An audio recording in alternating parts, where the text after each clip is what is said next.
부동산 시장은 손흥민 우리 선수보다도 더 빨리 움직인다는 거예요. 분석하는 순간 구버전이 된다. 요새는 아파트 시세를 단톡방이 결정한다.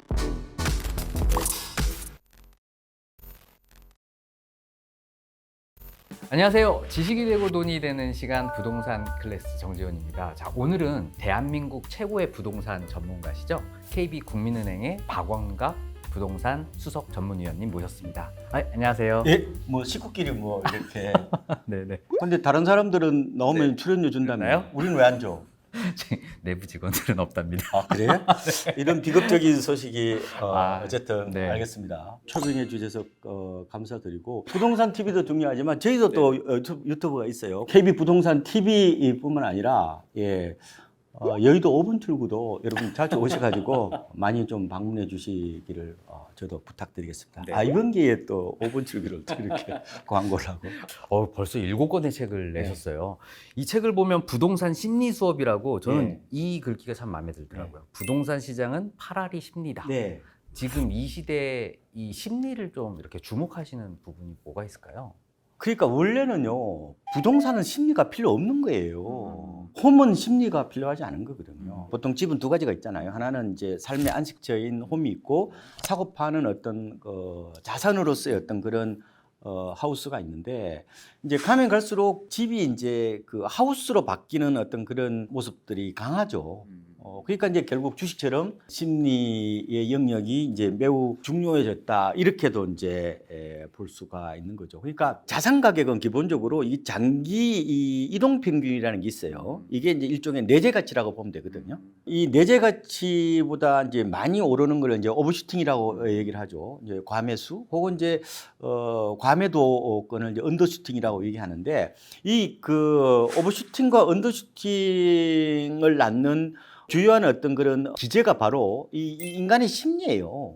충동과 변덕 그리고 이제 광기와 공포들이 이제 그 가격에 이제 투영이 되는 거죠. 그러다 보니까 이런 변동성이 나타나는 어떤 그런 특성이 보이는데 그래서 저도 심리 쪽은 공부를 좀 했는데 뭐 책도 제 생각엔 100권 이상 본 것 같고 그런데 부동산과 심리를 연결하기에는 그렇게 많은 연결고리들이 없어요. 부동산에 저도 뭐 올해 하다 보니까 뭐 한 29년 이 정도 했는데 연결고리를 이번에 이제 찾았다 이렇게 보시면 되고 그래서 부동산판 행동 경제학 있잖아요. 뭐 그렇게 보셔도 뭐 될 것 같다 이렇게 생각이 됩니다. 어떻게 보면 이제 부동산의 새로운 축을 이렇게 네. 이제 개척하셨다라고 생각이 되는데요. 저희가 그래서 이제 저희 KB 부동산 TV에서 소중한 댓글을 남겨주신 분께 그리고 9분을 선정해가지고 이 책을 이제 보내드릴 예정이니까 우리 의원님 한번 말씀을 한번 잘 들으시고 소중한 의견 좀 나눠주시면 감사하겠습니다. 가급적 좀 선풀 좀 부탁드리겠습니다. 줄이 악플에 민감해가지고. 네네. 저희 뭐 구독자분들 굉장히 온화하세요. 저는 내성적인 스타일이기 때문에 제가 인팁입니다. 정말요? 인팁이기 때문에. 굉장히 저희 2로 봤는데. 저는 아이예요. 네. 그래서 좀 댓글이 보면은 파라리 네. 악플이더라고요. 아. 그래서 제가 뭘 잘못했는데 저는 개인적으로요 한쪽 방향만 얘기하는 사람들은 근처에도 가면 안 된다고 봐요. 시장은 오르고 오르락 내리락 하는 거잖아요. 근데 어떻게 한쪽 맥이만 줄기차게 얘기를 해요? 부동산은 사이클이에요. 오를 때가 있으면 내릴 때가 있는 거예요. 그래서 저는 너무 부동산이 이념화되고 그리고 계급투쟁의 장이 되고 담론화되는 거에 대해서는 저는 개인적으로 반대입니다. 생각의 균형추가 중요하다고 말씀을 드리는데 부동산은 좀 실용적으로 보셔야 되고 중도주의적 어떤 마인드로 보시는 게 더 낫죠. 그러니까 부동산 시장을 바라보기엔 어떤 기준과 자세에 대해서 말씀을 주신 것 같아요. 그럼 위원님이 생각하시는 현재 대한민국 부동산 시장 지금 어떻다고 이렇게 생각을 하시나요? 부동산 시장은 쏠림 현상이 특성인 것 같아요. 이 쏠림 현상과 맞물리는 이는 스마트폰 시대의 특성이에요. 호모사피엔스 시대에는 이게 정보가 있잖아요. 이게 동시다발적으로 이게 전달이 돼요. 정보를 같이 받고 있잖아요. 그렇게 되면은 사람들이 비슷한 생각을 해요. 이제 심리학에서 이걸 보고 이제 집단 사고라고 그러거든요. 이렇게 되면요, 시장이 굉장히 과거보다 광속으로 달려요. 그러면서 더 떼지어서 움직이는 어떤 그런 모습들이 나타나거든요. 그래서 사람들이 막 오를 때는 한꺼번에 확 사요.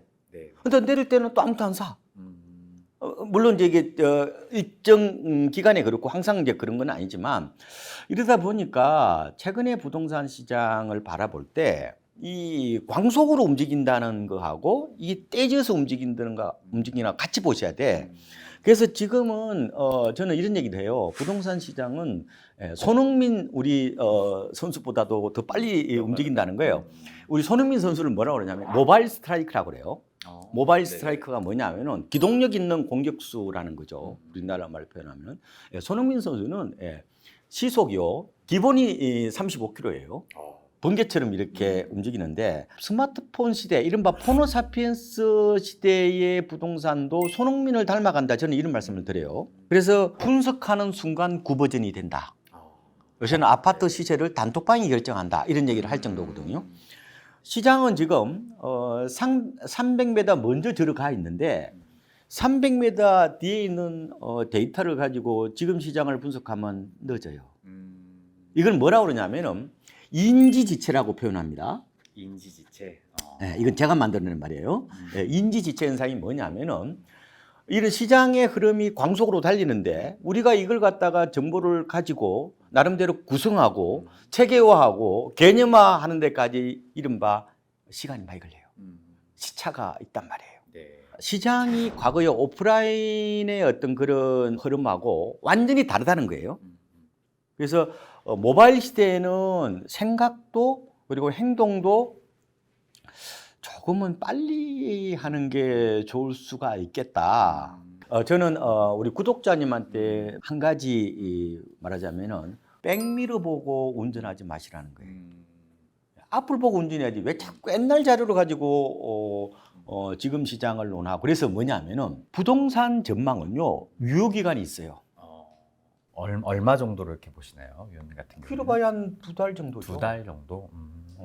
전망은요 마치 우유처럼 유통기간이 있단 말이에요. 이 광속의 시대 그리고 이런 모바일 시대에 조금 맞춰야 돼요. 큰 추세를 보는 것은 뭐 좋다고 봐요. 물론 항공모함이라고 봐도 되니까. 그런데 단기적인 대응은 돛담배 마인드가 더 나을 수가 있죠. 그러니까 지금의 부동산 시장은 광속이면서 집단의 어떤 쏠림 현상이 나타나고 네. 인지지체 현상이 나타나서 하는 순간 올랐고 하는 순간 많이 폭락하는 그런 현상이 나타난다는 말씀이죠. 그래서 나중에 그건 해결책을 드릴게요. 해결책이요? 왜냐하면은 네네. 그거는 장바닥 시세에 좀 초점을 맞추라는 거예요. 아, 네네. 내 집 마련을 할 실수를 잘하면은 약간 그런 마인드를 갖는 게 좋죠. 네. 그럼 2부에서는 또 위원님의 내 집 마련에 대한 어떤 기준, 이런 노하우 한번 듣는 시간을 갖도록 하겠습니다. 자, 그럼 위원님, 지금 현재 부동산 시장이 그래도 1월부터는 상승을 했잖아요. 네. 그러면 단기적으로 위원님은 지금 현재 어떤 상황이고 어떻게 될 거라고 이렇게 좀 예측을 하시나요? 생각보다 급반등이 왔죠.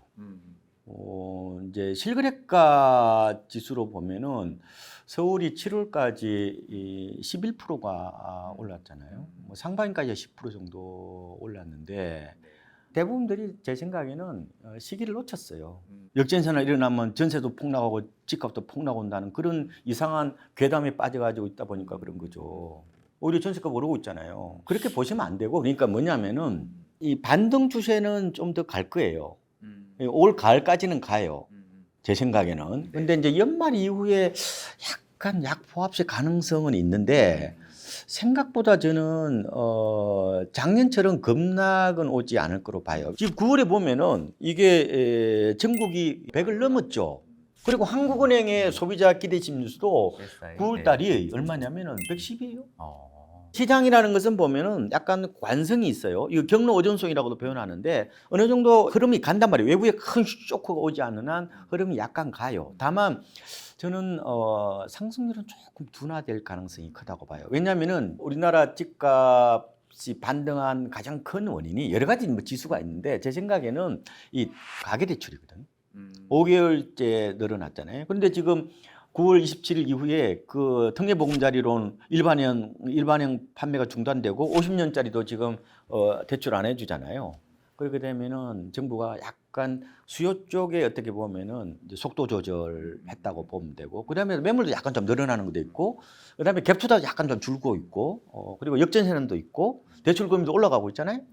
그런 측면에서 보면은 일단은 가을까지는 상승률 둔화로 봅니다.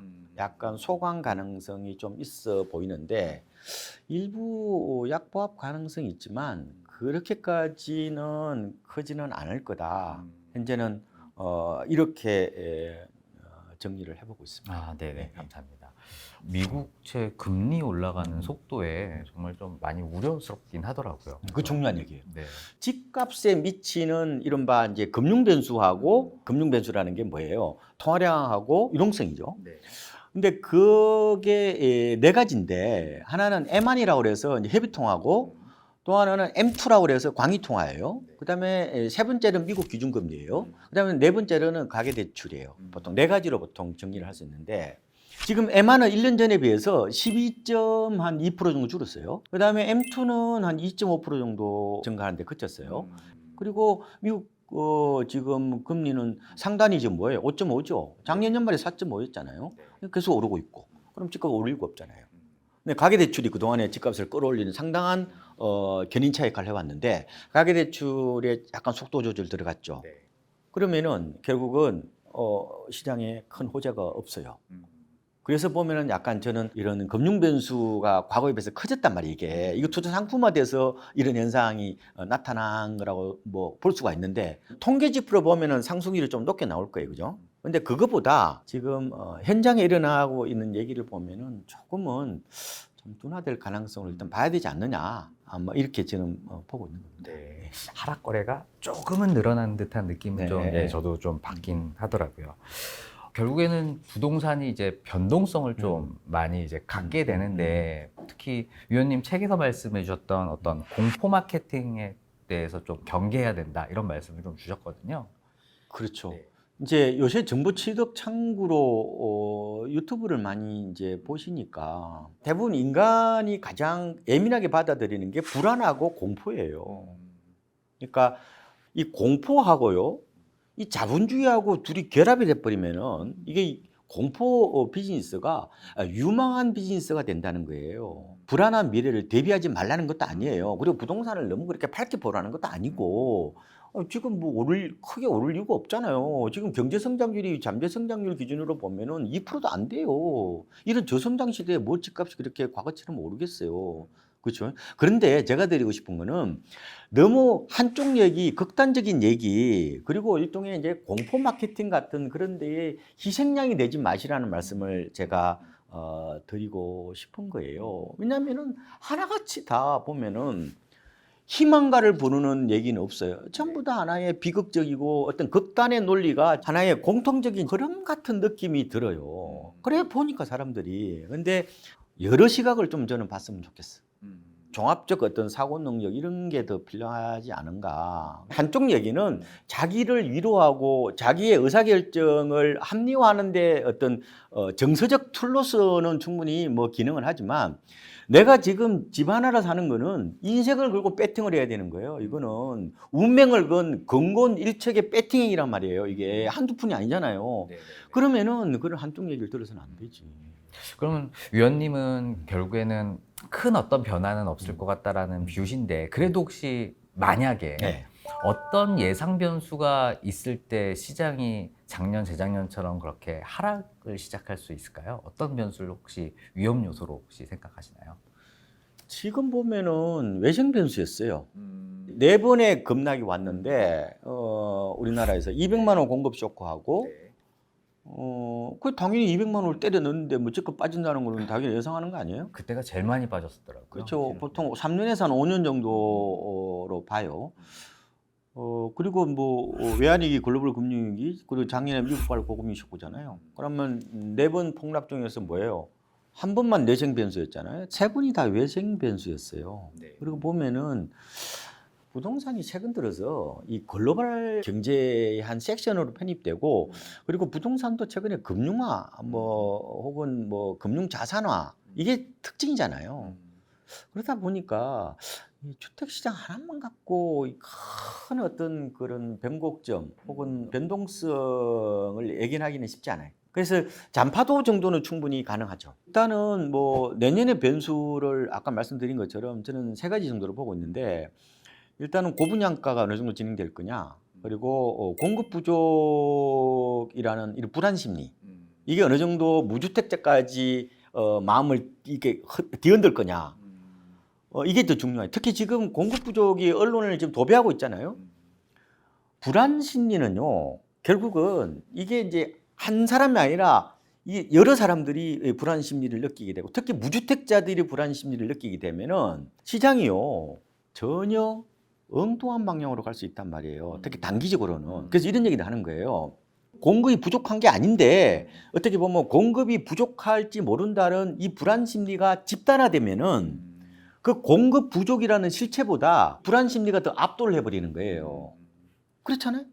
그래서 이게 어느 정도까지 팽배하느냐, 이게 또 키워드 중에 하나고, 그다음에 내년에 4월에 총선이 있잖아요. 근데 누가 이제 어떻게 보면 다수당이 되느냐, 이것도 시장에 어떻게 보면 변수다. 다만 올해 집값이 생각보다 많이 올랐어요. 제가 보기에는.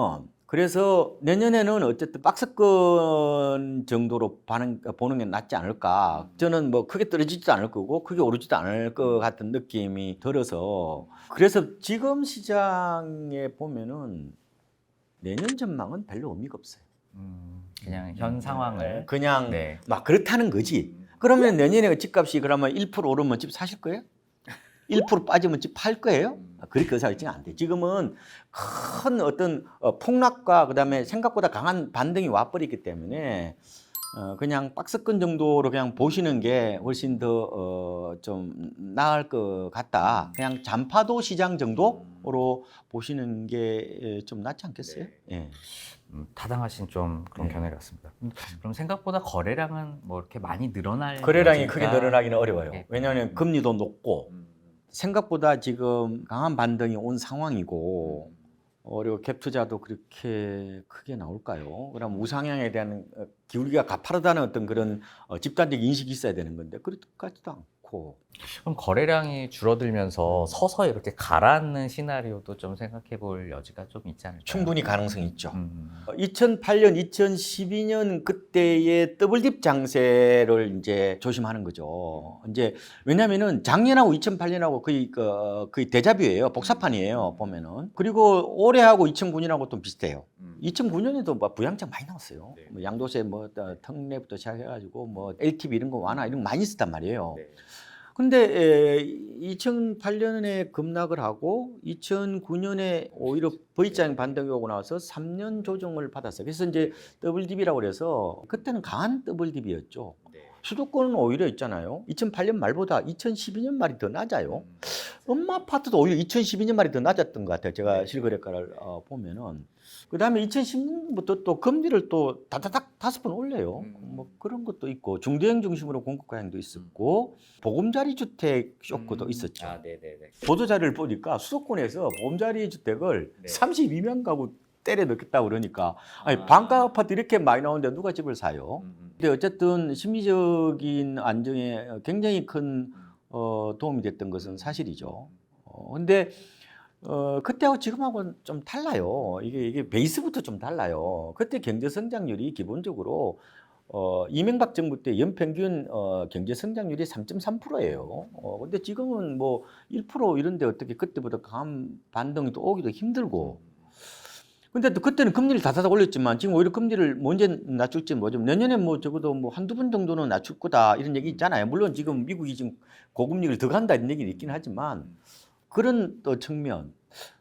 그리고 그때에 비해서 지금 남아가 지금 늦어지고 있단 말이에요. 원래 올 연말까지 한 6만 가구 정도 1차 때와 비슷하게 내려간다고 그랬는데 지금 계속 지연되고 있잖아요. 뭐 그런 측면. 그때는 또 이른바 베이비부모 X세대가 시장에 또 이게 두터웠잖아요. 근데 지금은 뭐 그렇게 그 수요층이 강하지는 않죠. 지금 뭐 결혼도 보면은 그때는 30만 쌍 했는데 지금 뭐 잘해봐야 작년에 19만 쌍이고. 그래서 여러 가지 보면 시장이 그때하고 지금하고 좀 많이 달라요. 제가 이제 결론적으로 드리고 싶은 거는 사견입니다. 이게는 사견인데 약간은 더블딥이 올 것 같긴 한데 올해가 2009년도만큼 강한 반등은 오지 않았어요. 그 에너지를 다 안 뺐단 말이에요. 물론 뭐 여러 가지 지표를 보면 지금도 뭐 주택 가격 약간 저는 버블권이라고 봐요. 그렇긴 하지만 그때 2008년하고 2012년 때처럼 강한 어떤 더블딥보다는 약한 더블딥 가능성은 있다. 다만 그게 언제 올지는 단도직입적으로 얘기하기는 좀 그렇지 않느냐. 좀 너무 미래니까요. 그래서 제가 나중에 결론 말씀드릴 건데 너무 타이밍 재지 마시라고. 시황의 노예가 되지 마시고 오히려 있잖아요. 가격 메리트 보고 접근하시는 게 더 나아요. 시장 흐름은 그리고 지표는 통계는 큰 추세만 바라보시고 나머지는 내가 조금 현장에서 좀 느끼는 어떤 그런 말씀. 그래서 제가 세 가지 얘기하는데 첫 번째는 네. 다리품. 다리품 아시죠? 발품. 네, 발품, 다리품. 현장이 중요한 거죠. 발품이랑 다리품이랑 같은 말이죠. 두 번째로는 손품. 손품. 요새 네. 막 이렇게 인터넷에 요새 뭐 요새 다 정보가 엄지족이잖아요, 엄지족. 예. 저도 엄지족입니다. 정말요? 제가 아침에 네네네. 블로그를 쓰는데 네네네. 제가 저도 집에서 잘 보고 제가 있습니다. 네. 출근까지 30분 걸려요. 아침에 하나씩 제가 글을 올립니다. 그런 걸 많이 보시라는 거예요. 그다음에 세 번째로는 뭐냐, 머리품. 머리품. 한쪽으로 쏠리지 않고 결정을 내리기 위한 일종의 이제 사고 능력이죠. 다리품하고 손품 토대로 최종으로 이제 내가 집 살지 말지를 결정하는 거니까 그런 측면이 더 좋은 것 같고, 그래서 제가 반복적으로 말씀드리는데 실수요자들은요 폭풍이 몰려올 때는 당연히 그 큰 지표를 보셔야 돼. 아니 태풍이 몰려오는데 누가 밖에서 일을 해요? 지하실에 숨어 있어야지.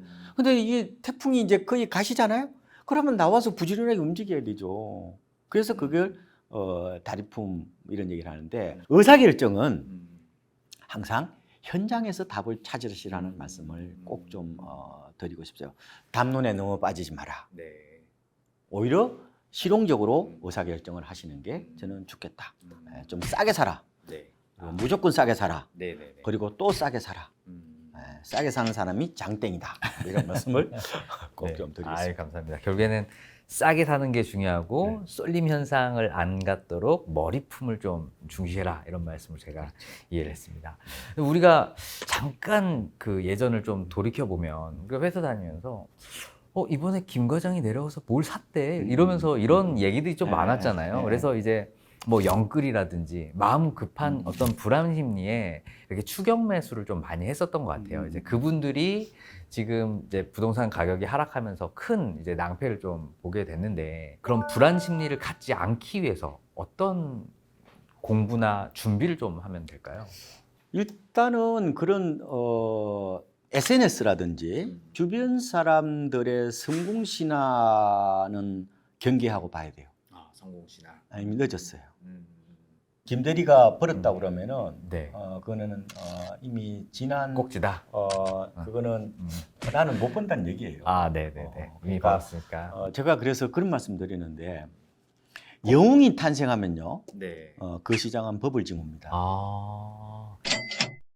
위원님이 그 MZ 세대에 대해서 굉장히 주목을 많이 하시잖아요. 지금 부동산 아파트의 어떤 주체로 떠오르고 있는, 부동산의 이제 주체가 된 30대가 이제 40대를 넘어섰더라고요.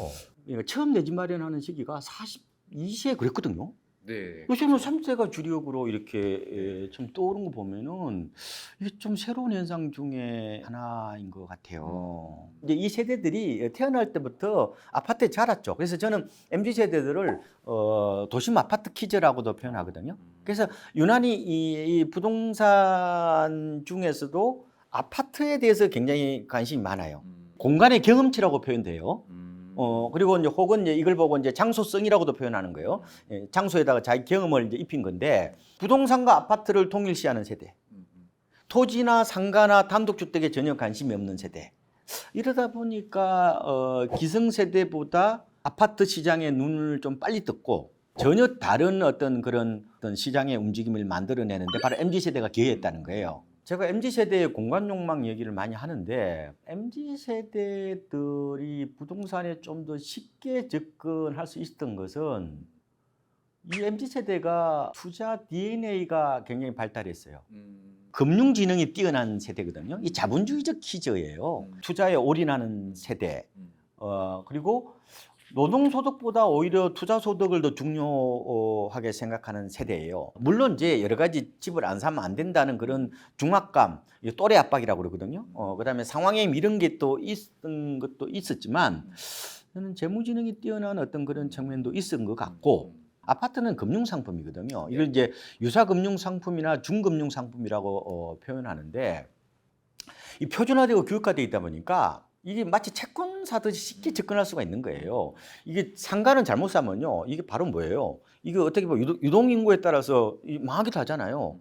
이 골목 잘못 선택하면은 이게 망하는 거예요. 근데 아파트는 뭐 사실상 이거 사나 저거 사나 똑같은 거 아니에요? 많이 획일화돼 있고 굉장히 유동성이 풍부하죠. 황금성이 그렇죠. 풍부하다는, 황금성, 네. 접근의 용이성, 그다음에 이게 심플하잖아요. 뭐 그런 여러 가지 요인 때문에 MZ 세대들이 유난히 좀 어떻게 보면 아파트에 쉽게 접근했다. 이번에 집값이 많이 오른 곳도 주로 MZ 세대들이 몰렸던 곳.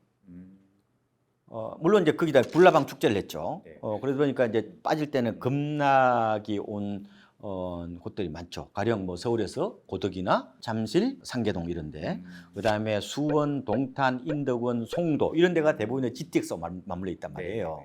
그러니까 이 세대들이 이 쏠림 현상이 나타났던 곳에서 시장의 변동성이 강했더라. 그러면은 앞으로 집 사실 분들도 이걸 참고 지표로 볼 필요가 있어요. 이번에 반등이 빨리 온 데다가 MZ 세대가 몰렸던 데 말하면 낙폭 과대 지역이 먼저 올랐죠. 다시 집까지 빠지면은 요 집부터 먼저 빠질 겁니다. 약간 돌발 질문을 좀 드리면 그럼 이렇게 많이 떨어지고 많이 오르는 그런 변동성이 높은 지역을 투자하는 게 좋아요? 아니면 선호하는 좀 잔잔하게 오르는 하방 경직성이 좋은 이런 곳이 투자가 더 좋은 건가요? 저는 개인적으로 변동성이 크더라도 많이 빠진 곳에 가서 사는 게 좋은 것 같아요. 싸게 네. 산다. 싸게 사는 게 오히려 더 중요하다. 가장 중요한 거잖아요. 이번에 시장을 보면은 베이비부모 X세대가 주도했던 2008년, 2009년 요때의 등락 있잖아요. 그때하고 달라요. 그때는 강남이 버블이었고 대형이 버블이었고 재건축이 버블이었잖아요. 네네. 지금 어때요? 비강남이 버블이고 뭐요? 중소형이 버블이고 신축이 버블이잖아요. 그러면 신축의 MZ 세대들이 살 만한 어떤 그래도 중소형 신축들이 중소형의? 이번에 급락이 왔죠. 그렇죠. 근데 그쪽으로 가격 메리트를 보고 판단하시면 될 것 같아요. 앞으로도 아마 그게 변동성이 클 겁니다. 왜냐하면 MZ 세대들은 기본적으로 제가 대형은 돈이 없어서 못 산다고 그랬죠. 재건축도 잘 안 사세요. 이번에 재건축이 별로 덜 오르고 덜 빠졌다니까요. 재건축은 전세가율이 낮아요. 그렇죠. 그래서 이 갭 투자를 못 해요. 두 번째로는 MZ 세대는 욜로족이란 말이에요. 그래서 기본적으로 몸테크를 싫어해요. 그러니까 이번에 특징이 보면은 오히려 대형이 덜 빠졌죠. 그럼 우리가 뭐 어떻게 알고 있어요? 대형 아파트는 이제 1, 2인 가구가 늘어나니까 일본처럼 이제 애물단이 된다고 이렇게 우리가 선입견을 갖고 있잖아요. 역세권의 중소형 아파트는 수요가 탄탄하기 때문에 뭐 불황에도 강해요? 그런 고정관념이 이번에 송두리째 무너진 거예요. 부동산을 바라보실 때 자꾸 과거에 일어났던 일을 그대로 이게 현재와 미래를 연결해서 이 재현될 것이라는 생각은 굉장히 위험한 거예요. 그래서 제가 두 가지 말씀드릴 건데 하나는 뭐냐면은 질 들레즈가 얘기한 차이의 반복이에요. 역사는 당연히 뭐예요? 반복하는 거죠. 부동산 시장도 사이클이 있으니까 반복하는데 차이를 만들어내요. 두 번째는 뭐냐면은 우리가요 막연한 그런 고정관념을 가지고 세상을 바라보면은 내가 머리가 안 아파요. 이게 이제 일종의 이제 그 심리학에서 말하는 휴리스틱 같은 건데 이게 뭐 추단법 같은 거죠. 고정관념대로 시장이 나타나면은 뇌에서 뭐가 나오냐면은 쾌락 물질이 나와요. 반대로 되잖아요. 네네. 그러면 이게 뭐예요? 고통. 고통이라는 불쾌 감정이 나온단 말이에요. 이게 우리가 그만큼 고정관념으로부터 벗어나기가 어려워요. 익숙한 거에 더. 그래서 제가 그랬잖아요. 이번 시장은 우리가 알고 있는 옛날 시장하고 다르다고요. 지금은 MZ세대가 세상을 주도하기 때문에 당연히 과거에 일어났던 재건축이 폭락오고 강남이 폭락오고 대형이 폭락오고는 그런 시절이 아니고 지금은 뭐예요? 역세권의 중소형의 비강남의 아파트들이 급락하고 또 어떻게 보면 먼저 반등하고 이런 모습들이 나타나고 있기 때문에 지금 집 사기가 애매할 겁니다. 이미 조금 많이 싼 게 다 올라서요. 팔렸거든요. 만약에 보신다면 이번에 반등이 좀 빨랐던데 이런 데들을 좀 먼저 보시고 세상에요. 오버슈팅이 있으면 반드시 언더슈팅이 있어요. 항상 시장에서 쏠림 현상에 나타났을 때 그때 일정 부분 보면은 과매도가 나타나요. 가격이 이제 급락 오는 그런 거를 좀 주워 담는 뭐 그런 전략도 필요한 거 아닌가 이렇게 보고 있어요. 네, 감사합니다. 자, 그럼 지금 이제부터가 제일 중요한 시간인 것 같아요. 네. 결국 뭐 실수요자분들을 위한 이제 시간이 될 것 같은데요. 위원님 보시기에는 그러면 내 집 마련에 대한 어떤 타이밍 이런 게 존재한다라고 좀 보시나요? 타이밍이 필요할 때가 있고 약간 무시할 때도 있고 그런 것 같아요. 그럼 지금은 어떤? 지금은 타이밍이 별로 의미가 없어요. 그런가요? 그러니까 이유가 있나요? 네. 뭐냐면은 이 큰 파도와 잔파도를 구분하셔야 돼. 큰 파도는 당연히 타이밍이 있는 거죠. 그러니까 일단 잔파도 때는 타이밍에 연연하면 안 돼요. 지금 그러면 큰 파동은 지났고 잔파동의 시간이다라고 보시는? 아니 벌써 7월까지 서울 아파트가 11% 올랐잖아요. 올랐습니다. 작년에 20% 빠졌는데 11% 거의 반 이상 올랐는데 아마 올 연말까지 제 생각에는 실거래가 기준으로 한 14% 아마 그 근처까지 올라갈걸요. 지금은 가격 경쟁력 보고 들어가야 되죠. 이렇게 보면 돼요. 타이밍을 재는 거는 큰 시장에 이제 변곡점일 때 그때는 타이밍이 재는 게 좋죠. 그렇잖아요. 개구리도 있잖아요. 경칩 때 나와야 되지 설날 나오면 얼어 죽어요. 역발상도 잘해야 돼요. 그거. 미래의 불확실성을 회피하는 가장 좋은 방법은 매입가를 낮추는 거예요. 싸게 산다. 지금 건매물 안 사실 거면은 경매하세요. 경매 요즘 많이 하시잖아요. 젊은 분들. 그 매입가를 낮추는 방법이거든요. 아니면 분양받는 거. 분양받는 것도 보면은 주변 시세보다 한 10% 정도는 싸면 좋을 거예요. 이게 이제 3트랙이라고 그러거든요. 3트랙이요? 네. 트랙이 이제 한 개만 있는 게 아니죠. 그렇죠. 그러니까 싸게 사는 세 가지 방법. 트랙을 통해서 내 집 마련을 해야 되는 건데 보통 분양을 넣으면 많이 떨어지잖아요. 그래서 뭐 네. 저도 뭐 그런 얘기 많이 들었는데 아유 뭐 당첨되면 어떡하냐고 자꾸 고민하시기에 뭐 걱정 안 해도 된다고 안 됩니다. 걱정하지 마세요라고 얘기했는데 일단은 넣고 선당 후금 얘기도 하는데 먼저 당첨되고 나서 곰곰이 생각해라는 그런 얘기도 하는데 과거에 비해서 지금요 조금은 자금에 대해서 그렇게 부담을 안 가져서도 되는 이유가 지금 비규제 지역에서는 뭐예요? 적어도 1년 지나면은 다 중간에 팔 수 있잖아요. 그렇죠. 엑시트가 가능하기 때문에 저는 좀 만약에 내 집 장만을 지금 하기에는 좀 부담스럽다 그러는 분들은 그냥 요새 청약홈 들어가면은 알림 시스템도 있잖아요. 그래서 뭐 알림 울리면은 청약해 보는 것도 좋을 것 같고 다만 뭐 서울은 요새 100대1 그렇기 때문에 잘 안 되니까 청약하실 때 좀 정한수 떠놓고 조금 기도도 하시고 사람들이 되지도 않을 걸 왜 하냐 그러는데 그렇지 않아요. 간절하면 또 될 수도 있습니다. 뭐 로또가 814만 분의 1이고 뭐 비행기 떨어질 확률이 550만 분의 1이더라고요.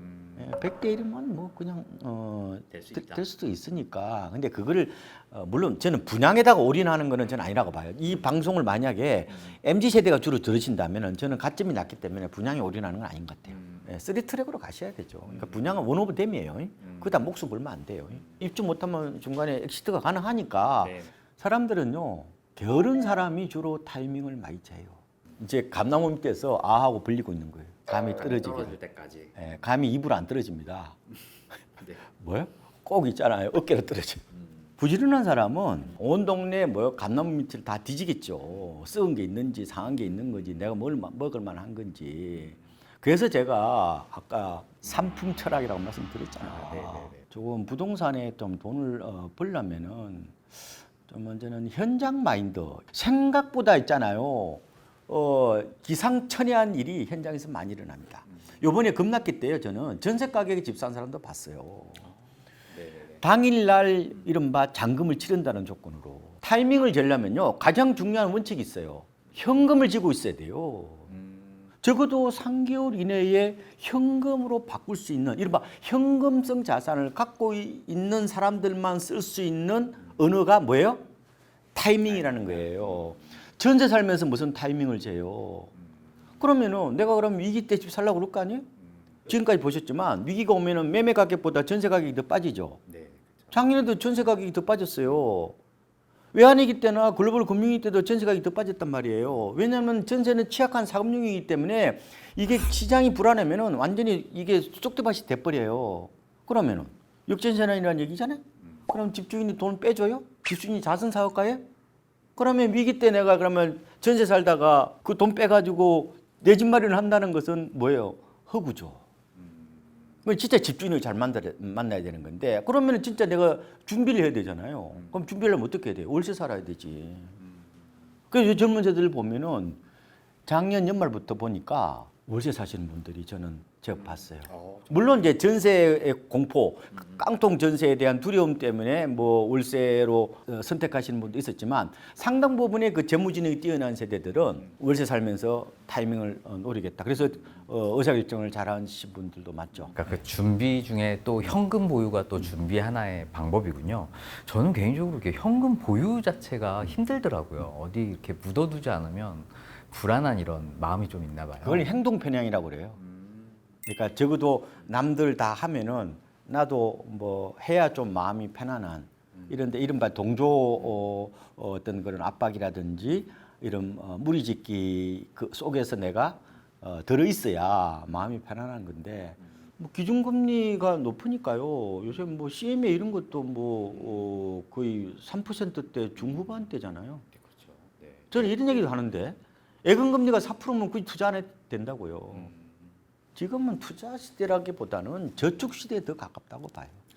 오히려 자산이 상승하기보다는 현금이 또 더 오히려 그러니까 이제 가치관을 공부를 해야 되죠. 꾸준히 공부를 하고 시장 흐름을 따라가고 학습 지능을 어떻게 보면 키우는 거는 필요한데 너무 이제 손이 가벼워서 문제예요. 아는 거하고 실천은 달라요. 지행합일이라고 보통 얘기하죠. 그게 보통 어려운 게 아니에요. 의사결정 하려면요, 내가요 간절해야 되고 절박해야 돼요. 대부분 그렇지 않거든요. 아리까리 하거든. 그래서 의사결정을 못 하는 거죠. 첫 매수가 어렵죠. 그리고 지금 시장도 뭐 이렇게 혼란스러운 시장이니까 아리까리하죠. 오른다 내린다 지금 뭐 서로 이렇게 말이 많으니까 사실상 의사결정이 공포로 힘들 샀어야 것 같아요. 되는데 시장은요 개인보다 똑똑하다니까. 시장 IQ는 산만이에요.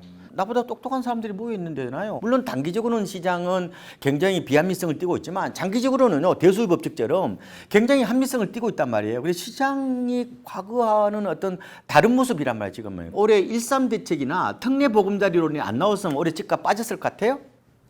그건 또 아니죠. 저는 그렇게 안 네네네. 봅니다. 네. 왜냐? 네. 이게 이제 시장이 일종의 이제 이게 자기 조직화라고 그러는데 이 셀프 오거니제이션이라고 그래요. 그러니까 이 복잡 적응계에서 뭐라고 얘기하냐면은 이게 서로 이제 스마트폰을 통해서 서로 이제 그 대먹임 구조라고 그러는 거예요. 이거 피드백이라고 그러거든요. 이걸 통해서 이 지능이 높아져요. 그리고 이게 스스로 대응 방안을 찾는 거거든요. 제가 드리고 싶은 말씀은 시장의 목소리에 좀 더 귀를 기울이는 게 내 집을 싸게 장만하고 내가 좀 더 지혜로운 행동을 하고 사고를 할 수 있는 어떤 그런 하나의 기제라든지 미천이 된다고 말씀을 꼭 좀 드리고 싶은 거예요. 제발 시장을 투기집단으로 보지 마시라는 거예요. 그렇게 보시면 안 돼요. 지금은 중요한 건 뭐냐, 나의 실행력이란 말이에요. 실행력 어디서 나와요? 아까 상품에서 나온다고 그랬죠. 가장 중요한 건 내가 확신이 들어야 되는 거죠. 확신이 어디서 나와요? 상당 부분 현장에서 나옵니다. 제가 이런 말씀을 드리는데 1톤의 계획보다 1g의 실천이 더 어려운 거예요. 훨씬 어렵다라는 거. 말은 쉽죠. 말은 쉬운데 집 사기가 그렇게 이게 뭐 펀드 들듯이 500만 원 주식 사듯이 하는 거예요? 이거는요 인생의 가장 큰 쇼핑이자 내 인생을 걸고 배팅해야 돼요. 그리고 이거는 어떻게 보면 대출을 낸다는 것은 내 원금이 아니라 내 미래의 내 인생까지 걸어서 배팅하는 거란 말이에요. 그만큼 치밀하고 많은 생각을 해야 되고 여러 얘기를 듣고 의사결정을 해야 된다. 그래서 제가 생각의 균형추를 가져라. 그 다음에 사고의 어떤 그런 지평을 넓혀라. 종합 사고 능력이 왜 중요한가 이런 말씀을 제가 반복해서 좀 드리는 겁니다. 네. 너무 심하게 얘기했나? 아니 뭐 정확하게 말씀을 해주셔가지고 오히려 귀에 쏙쏙 와닿는 것 들어와요? 같아요. 네, 잘 들어왔습니다. 감사합니다. 그럼 결국에는 그래도 실수요자 중에서 일단 타이밍은 일단 놓쳤다 치고 네 바닥에서부터 지금 뭐 10% 이상 또 올라온 상황인데 그래도 뭐 사야 되겠다 혹은 뭐 아직 사지 말아야 될까 이제 그 걱정 고민도 하실 것 같아요. 제가 많은 분들을 상담해 봤는데 절박하거나 간절하거나 아니면은 자기 확신이 강하지 않는 분들은 대부분이 하면서 다 타이밍을 놓치고 그리고 다 그냥 유야무야가 돼요. 잠시 고민을 해봅니다. 그런데 거의 중개업소 가서 사인을 못 하십니다. 그러면 지금 의사결정을 하려고 그러면은 결국은 싸다고 느껴야 되거든요. 그러면 실거래가를 보셔야 돼. 실거래가 2021년 10월이 고점이에요. 그때 대비해서 지금 7월 기준으로 집값이 어느 정도 올라왔느냐를 보면 돼요. 서울이 83%, 수도권이 81%, 전국이 85%, 지방이 89.7% 정도 왔어요. 100 고점에서 바닥에서부터 이렇게 올라온 게 가격이라는 그러면 거죠. 지방이 지금 높죠. 왜냐하면 지방이 유동성이나 통화량 영향을 덜 받아요. 그렇죠. 그러니까 고금리 쇼크로 집값이 빠질 때도 덜 빠진 이유 중에 하나입니다. 덜 빠지니까 회복이 늦은 건데 아까 수도권 걱정하시던데 수도권이 고점 대비 지금 19% 빠졌잖아요. 그러면 결국 내가 시장을 살 수밖에 없잖아요. 한 25%에서 30% 정도 싸다면은 저는 사도 뭐 나쁘지 않다. 시장의 평균보다 더 떨어진 거에 좀 입지 좀 이런 것들을 사는 게 오히려 더 낫다. 그리고 이제 사놓고 나서 자꾸 자기 자신을 괴롭히지 말고 가격의 노예가 되지 말고 그래서 이런 거 전략이 있습니다. 사놓고 나서는 장점만 발견하는 거예요. 자기 확신을 이제 계속 아니 긍정적으로 자기 해주시는 합리화죠. 건가요? 결국은 그러니까 지하철역에서 멀면은 이거 참 삶이 말이야 역세권이 전부가 아니잖아. 오히려 공기가 좋은데 살아야지. 이런 식으로 끊임없이 자기 자신을 합리화하는 게 좋습니다. 그래서 마음이 편안해요. 다만 팔고 나서는 반대로 생각하는 겁니다. 저는 역세권도 아닌데 지금 뭐 아파트 아이고 저 멀어서 싫어. 어차피 저거 팔아야 될 거야. 이런 식으로 자기 자신을 이무한다고 그러는데 뭐 그렇게 해도 나쁘지는 않습니다. 어차피 인간이라는 게 감정의 동물이니까요. 근데 어쨌든 중요한 것은 만약에 집을 사신다 그러면은 고점 대비해서 저는 좀 30% 정도만 떨어져도 뭐 괜찮지 않을까. 그러면 위원님 말씀처럼 MZ 세대가 선호하는 지역의 수도권인데 현재 고점 대비 마이너스 30%의 가격대 아파트가 있다. 그럼 지금 매수해도 저는 좋다고 봐요. 괜찮다라는 말씀이시죠? 그 정도 사면은 가격이 떨어지더라도 가슴이 덜 아파요. 결국은 나의 불안 그리고 미래의 불확실성 그걸 해소하는 가장 좋은 방법은 싸게 사는 거고 매입가를 낮추는 거라고 저는 말씀을 꼭 좀 드리고 싶고 결국은 할 수 있는 방법은 누워서 꿈꾸지 마세요. 내 몸을 움직이면서 저는 고민하고 생각하는 게 저는 훨씬 더 중요하다. 그래서 저는 MZ 세대들이 요새 뭐 보니까 뭐 자기 연인끼리 뭐 주말 뭐 임장 데이트 한다며. 저는 그거 나쁘게 보지 않아요. 좋죠. 네. 왜냐하면 어떻게 보면 너 특이해 이런 게 아니라니까요. 집 한 채 필요해서 이렇게 살라고 열심히 이렇게 활동하는 거 이런 거는 그렇게 색안경을 놓을 필요 없고 저는 좀 귀여워 보이던데. 대단해 보이죠. 그러니까 이런 게 좋은 것 같아요. 임장을 갈 때 보면 저는 꼭 부동산 사장님을 한번 만나보면 좋을 것 같거든요. 현장의 목소리를 들어보는 거. 임장 그 겉의 모습도 좋지만 항상 좀 부동산 사장님들을 만나보는 거. 저는 찬성입니다. 굉장히 좋은 것 같습니다. 자, 그럼 위원님 그 안심 마케팅 관련해서 좀 조심해야 될 부분이 있다면서요? 이거 진실 편향이라고 얘기를 해요.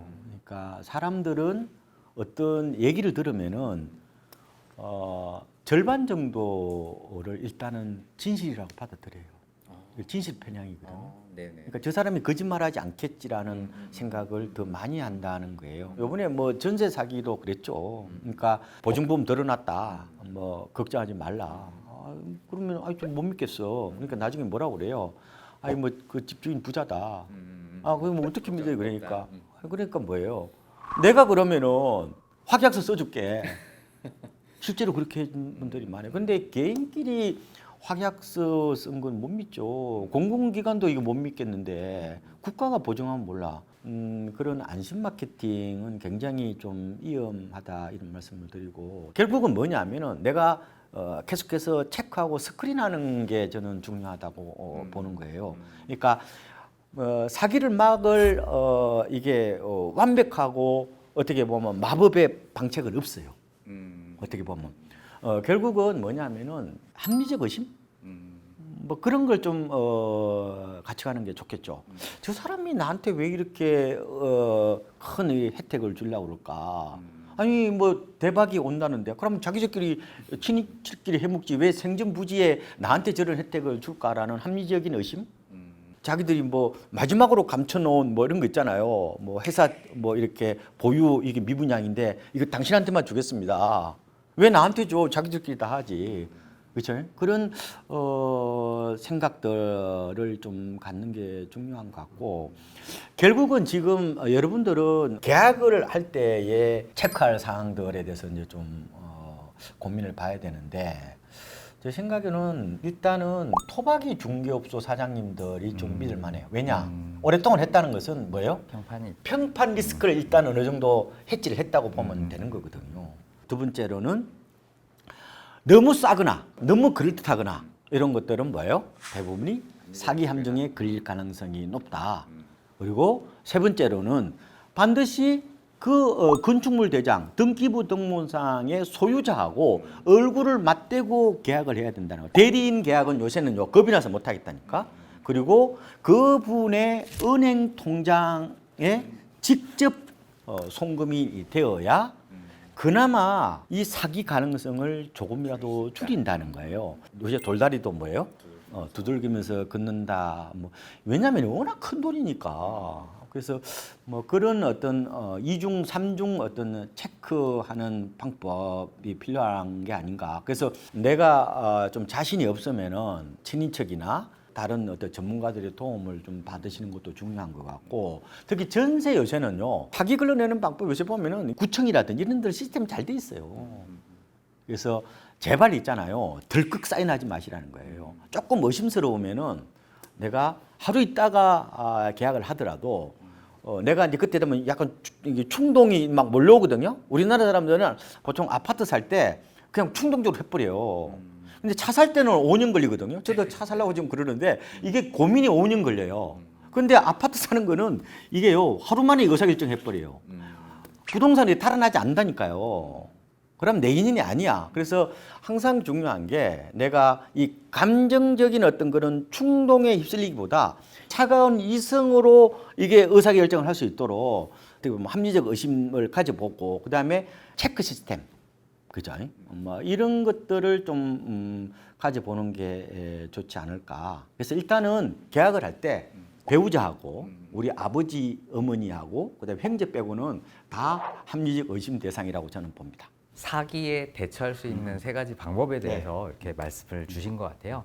마지막으로 저희 KB부동산 TV 애독자분들께 혹시 드리고 싶으신 어떤 조언이 저는 있으시면 오늘 명언을 많이 남겼기 때문에 여러분들이 좀 많이 보였으면 되고 제가 상품 얘기를 했죠. 예. 그리고 제가 마지막으로 꼭 좀 드리고 싶은 게 여러분들이 착각이 있어요.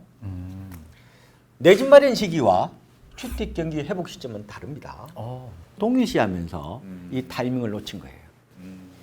맞잖아요, 그죠? 집은 불안기 때 사는 거예요. 옛날 이런 얘기했죠. 무릎에 사서 어깨에서 팔아라. 초장기 상승기 때만 가능한 얘기죠. 지난번에 우리가 수도권 기준으로 보면은 2012년 12월부터 2021년 이거 10월까지 9년 초장기 상승 랠리를 보였잖아요. 네. 그러면은 집을 2015년에 샀던, 2016년에 샀던, 2017년에 샀던 다 돈 벌었어요. 그렇죠. 네. 이제는요, 저는 초장기 사이클이 안 올 거라고 봅니다. 왜냐? 경기가 그만큼 성장을 못 해요. 경제 성장이 1%대예요. 그리고 지금 제조업이라든지 모든 게 사이클이 짧아지고 있죠. 네, 그렇죠. 그렇다면은 우리가 알고 있는 무릎에 사서 어깨에서 팔아라는 논리도 안 맞아요, 그러면. 안 맞을 수 있단 말이에요. 부동산은 기본적으로 그 나라 경제 펀더멘털을 반영하는 거울이잖아요. 그렇죠. 네.